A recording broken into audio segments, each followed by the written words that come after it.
यह एक सर्दियों की रात थी। वीर, एक ट्रक ड्राइवर, अपने ट्रक में सामान लेकर एक लंबी यात्रा पर निकला था। रास्ता लंबा था और जंगलों से होकर गुजरना था। वह अकेला था, लेकिन उसे इन रास्तों की आदत थी।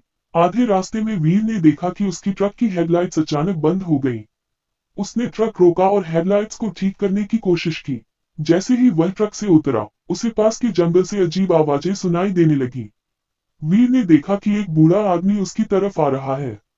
वह आदमी सफेद कपड़े पहने हुए था और उसकी आंखें चमक रही थी। उसने वीर से कहा, बेटा, इस रास्ते पर रात में सफर मत करो। बहुत खतरा है। वीर ने उसे अनसुना कर दिया और हेडलाइट्स ठीक करने लगा। जब उसने दोबारा देखा तो वह बूढ़ा आदमी गायब हो चुका था। जैसे ही वीर ने ट्रक स्टार्ट किया और चलना शुरू किया, उसे लगा कि ट्रक के पीछे कोई बैठा हुआ है।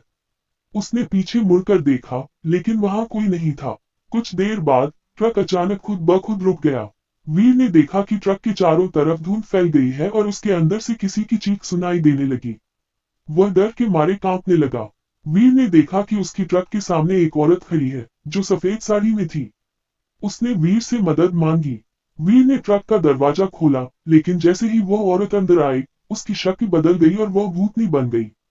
वीर ने डर के मारे ट्रक चलाना शुरू किया और पूरी ताकत से गैस दबाई। भूतनी हंसते हुए कह रही थी, तू यहाँ से नहीं जा पाएगा। जैसे ही सूरज की पहली किरणें जंगल पर पड़ी, वह भूतनी गायब हो गई और ट्रक फिर से चलने लगा। वीर ने कभी पीछे मुड़कर नहीं देखा और गांव पहुंचते ही उसने अपनी नौकरी छोड़ दी। वीर आज भी उस डरावनी रात को याद कर कांप जाता है। वह कभी भी उस रास्ते पर रात में सफर करने की हिम्मत नहीं करता।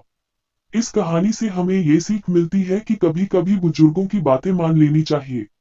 अज्ञात और डरावनी जगहों पर सतर्क रहना चाहिए।